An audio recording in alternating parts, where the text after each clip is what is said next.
The premise of this book is that Watson's aunt owns a vacation cabin at Shadow Lake. Watson visited there about 25-30 years ago, so she's thinking of giving it to him for free. Wow, that is generous.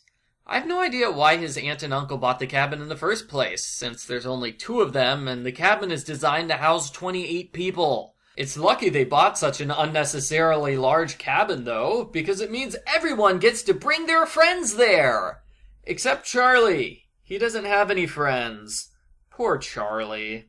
Argo Funk Book Review. Argo Funk Book Review. This book was written by Anne Martin. Kristy starts by explaining who all the BSC members are. They have a club meeting. Logan and Shannon are at this meeting for no particular reason. They don't talk or anything, and they never get mentioned again outside of this chapter. It's weird. Dawn narrates the drive there, where they have trouble fitting everything into 3 cars. Jessi narrates as they unpack at the cabin. She sees a black guy who's around her age. He must be wearing a vacation boyfriend t-shirt because Jessi decides he's hot and she stares at him all the time. She worries that this counts as cheating on Quint, her kind of boyfriend. Then she goes back to staring at his royal hotness. Stacey is annoyed by Christy's brother Sam. He won't leave her alone. He stares at her, calls her darling, and compliments her in his goofy manner. Stacey thinks this is the worst, but readers agree this is the best. Stacey and Sam were totally making a love connection in the first book in the series. It's been 60 books since then, so it's about time they followed up on this romance. Marianne babysits Karen, who gets lost in the woods.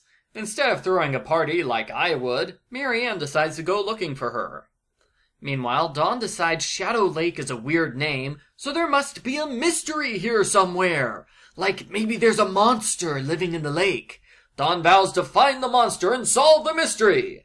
The other girls tease her about it because, well, Dawn should really save those stories for the mystery series.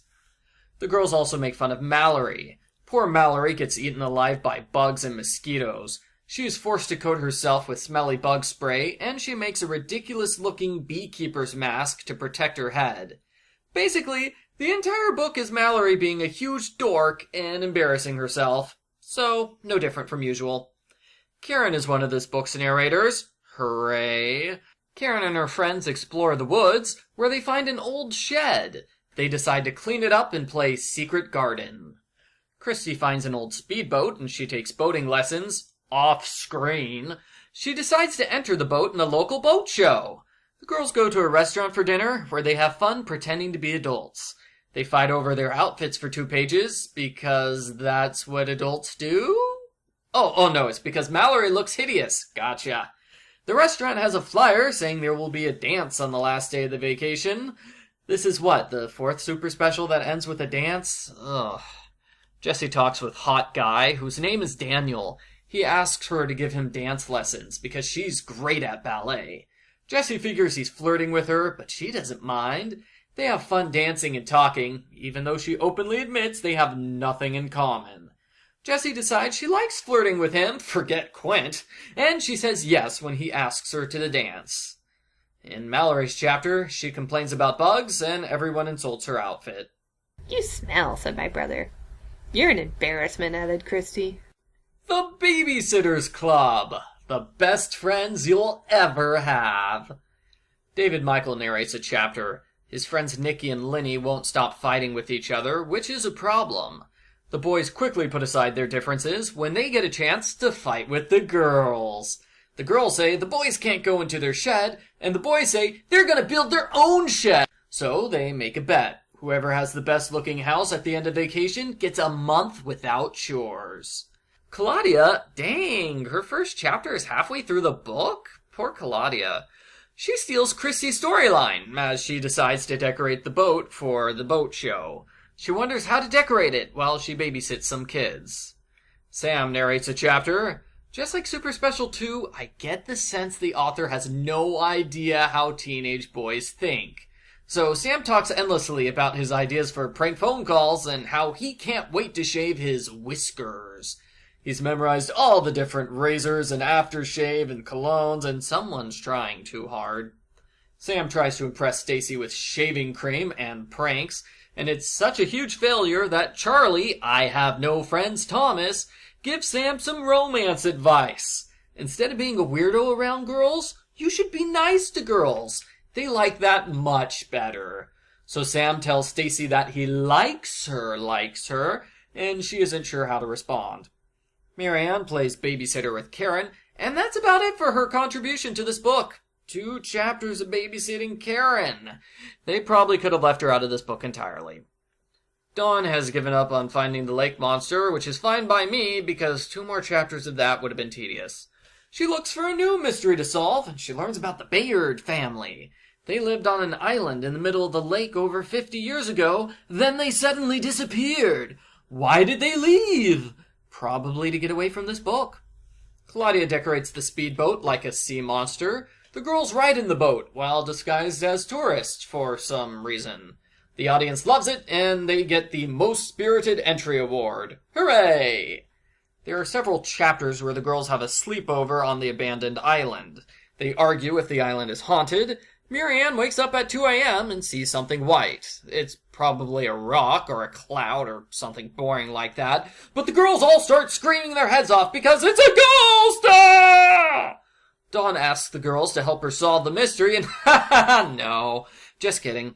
She goes off by herself and finds a gold locket on the ground. She decides it's a thank you present from the ghosts, who must not be evil ghosts. Yeah! So that ends the mystery. Not really. We don't know why the Bayards left the island. In fact, we didn't even try to solve that mystery. But hey, we got some good scares out of it, so we're gonna pretend things were resolved. David and Michael's friends fight with each other again, and the dog gets lost. I love how everyone is more concerned about the lost dog than they were when Karen was lost. Karen narrates the house building competition, and this reads like a really bad little sister book. Karen is snotty about everything, and she won't stop insulting the boys. Yeah, their house looks bad, but they had to build a house from scratch. Karen already had a house at the start of the competition. All she did was clean it up. Quit acting like you're so much better than they are, Karen. The girls win the competition, of course. Karen has mercy on the boys, and she decides not to collect on the bet, so good for her. Then she and her friends play dress up. At the dance, Stacey's worried Sam will do something awful, so she and Claudia come up with a secret signal, which indicates she needs rescuing. The signal is blinking. I thought this meant blinking several times in a row, but no, it means blinking once. When Stacey blinks normally, Claudia starts freaking out. Stacey thinks slow dancing with Sam is wonderful, and she's in love. She decides to rewrite history by pretending she liked him all along, and she wasn't really annoyed when he threw things at her. Right. Jessi decides to break up with Daniel, even though she's only talked to him, once? She writes a big breakup speech, and Daniel is taken aback. He explains that he has a girlfriend at home, and Jessi was totally misinterpreting the situation. She's embarrassed. After this, everyone cleans up the cabin and goes home. They write this book to show how mediocre, amazing their vacation was. Watson is so impressed, he decides to keep the cabin. The end. Post-book follow-up. I thought this book was pretty awful. You could probably tell from my review I was kind of mean. But yeah, it was awful. A pale imitation of the second super special, which was also girls go on a summer vacation to a lake. I'll get to that in a moment, but first here are some random things I picked up on. Like the corner of page 162. What is that? It lines up perfectly with the edge of the text, so maybe it's a printer aid that they forgot to delete? The book totally glosses over the fact that there is no one at home to babysit for the kids in the neighborhood. The emergency backup members won't be there because Logan has baseball camp and Shannon is going to Lake Erie, which is misspelled. At one point, Stacey gives Dawn an incredibly grateful look. Weird use of the italics. Every chapter starts with a diary entry. Halfway through the book, Kristy interrupts other people when they're writing diary entries. That was funny. Final random thing on my list of stuff to note. Kristy's mom wears a bikini, which prompts Kristy to go on an old people shouldn't dress like that rant. It quickly turns into a rant about how Kristy still doesn't wear a bra yet. It's similar to Sam's rant about how he doesn't shave yet. I guess the Thomases hit puberty late.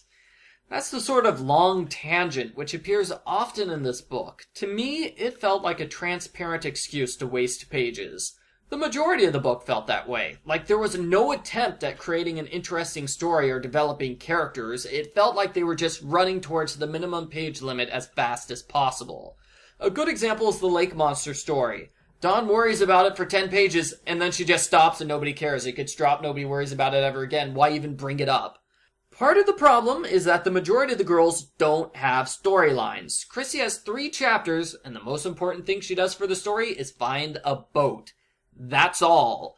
Claudia spends a chapter wondering how to decorate the boat, and 1 chapter decorating it. That's all she does for this book. All Marianne does in her 2 chapters is babysit Karen. All Mallory does is complain about bugs. So that's 4 out of the 7 girls with weak stories. Jessi's storyline could have been interesting, but there was 180 pages between her 2nd and 3rd chapters.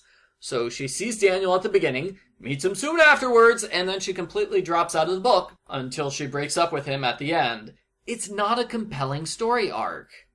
Dawn's storyline was the major one, or at least the trip to the haunted island had the most chapters dedicated to it.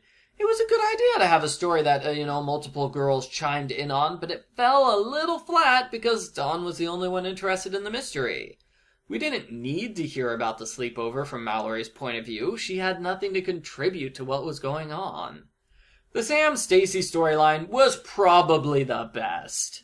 It was neat to have Sam narrate a chapter, and I'm sure fans of the series loved seeing Stacey in love with the guy who won't disappear in the next book. This book probably could have done more in developing their feelings for each other, because as it is, they go from antagonizing each other to major love with very little prompting. It works fine, it just could have worked better, that's all. David Michael's subplot was okay, I suppose. His 2 best friends are fighting, that's interesting, but it's overshadowed by Karen's story of boys versus girls. Karen was super annoying in her 2nd chapter. It was just awful. It was like one of her books condensed for maximum brattiness. Overall, I dislike this book. There is not enough story here for a double-length book, no matter how you slice it. The book has 1 or 2 good moments, like, Sam and Stacey, that was good. But I thought the book was mostly subpar. It feels like it was rushed in order to meet a deadline.